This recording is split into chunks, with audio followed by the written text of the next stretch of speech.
आमची मागणी सगळ्यात महत्त्वाची मागणी म्हणजे हे TET जे आहे ना आम्हाला केलेलं TET हे आधी त्यांच्यावरती पुनर्याचिका इथून दाखल झाली पाहिजे, कारण आपल्या महाराष्ट्र शासनाचा GR आहे 13/2/13च्या नंतर त्यांनी TET सक्तीचं केलेलं आहे. म्हणजे का त्याच्यानुसार का नाही, मग इथं सगळ्यांनाच त्यांनी सक्तीचं केलेलं आहे. TET अगोदर बंद झाली पाहिजे, कारण आम्ही एवढे 13-14 वर्ष नोकरीमध्ये आहोत आणि परत आम्हाला आमची अभियोगिता तपासून घेत आहे, म्हणजे आमच्यावरती प्रश्नचिन्ह आहे ना आमच्या नॉलेजवरती. त्यामुळे हे अगोदर बंद करा. त्याचबरोबर संच मान्यतेमध्ये जे आहे आता सरांनी सांगितलं त्या पद्धतीने त्याच्यामध्येही काही त्रासदायक अटी आहेत त्याही त्यांनी बंद केल्या पाहिजे. आणि बरेचशा आमच्या मागण्या आहेत आणि त्या मागण्या जर सर्वात महत्त्वाचं तर आमचं TETच आहे या ठिकाणी. त्यामुळे आमचा सगळा मुकमोर्चा त्यासाठी जास्त आलेला आहे. आणि इथून पुढे आता हिवाळी अधिवेशनावरती एकदा धडकणार आम्ही.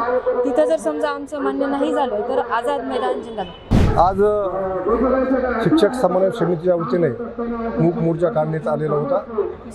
यामध्ये प्रामुख्यानं 1 सप्टेंबर 2025 रोजी सुप्रीम कोर्टाने TETच्या संदर्भात निकाल दिलेला आहे. त्या बाबतीत महाराष्ट्र सरकारने पुनर्विचार याचिका दाखल करावी.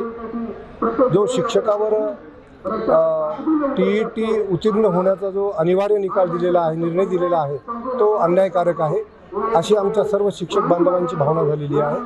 या निर्णयामुळं देशातील 20 लाख शिक्षक बाधित होत आहेत, राज्यातील 1.5 लाख शिक्षक बाधित होत आहेत. या व इतर मागण्यासाठी प्रचंड प्रमाणात मोर्चा संपूर्ण महाराष्ट्रामध्ये आयोजित केला आहे. त्याचाच एक भाग म्हणून नांदेडमध्ये सुद्धा आपण सर्वांनी पाहिलात, आपण त्याचं चित्रीकरणसुद्धा केलेलं आहे. याची तीव्रता किती शिक्षकामध्ये पसरलेली आहे. म्हणून या बाबतीमध्ये शासनाने लवकरात लवकर या संदर्भात निर्णय घेऊन इतर ज्या मागण्या आहेत त्या मागण्यांच्या बाबतीमध्ये जुनी पेन्शन योजना लागू करावी, त्यानंतर शिक्षण सेवक योजना रद्द करावी आणि 15 मार्च 2024चा जो शासन निर्णय आहे संच मान्यतेचा तो रद्द करण्यात यावा. या प्रकारच्या 13 मागण्या आहेत. त्यामुळं या मोर्चाची तीव्रता लक्षात घेऊन शासनाचा निर्णय घ्यावा अशा प्रकारची राज्यातील शिक्षक संघटनेच्या वतीनं आम्ही विनंती करत आहोत. धन्यवाद. देश विदेशातील प्रत्येक घडामोडींचे लाईव्ह अपडेट मिळवण्यासाठी आता साम टीव्हीच्या सर्व सोशल मीडिया प्लॅटफॉर्मला लाईक, फॉलो आणि सबस्क्राईब करा. तसंच सर्व नोटिफिकेशनसाठी बेल आयकॉन प्रेस करायला विसरू नका.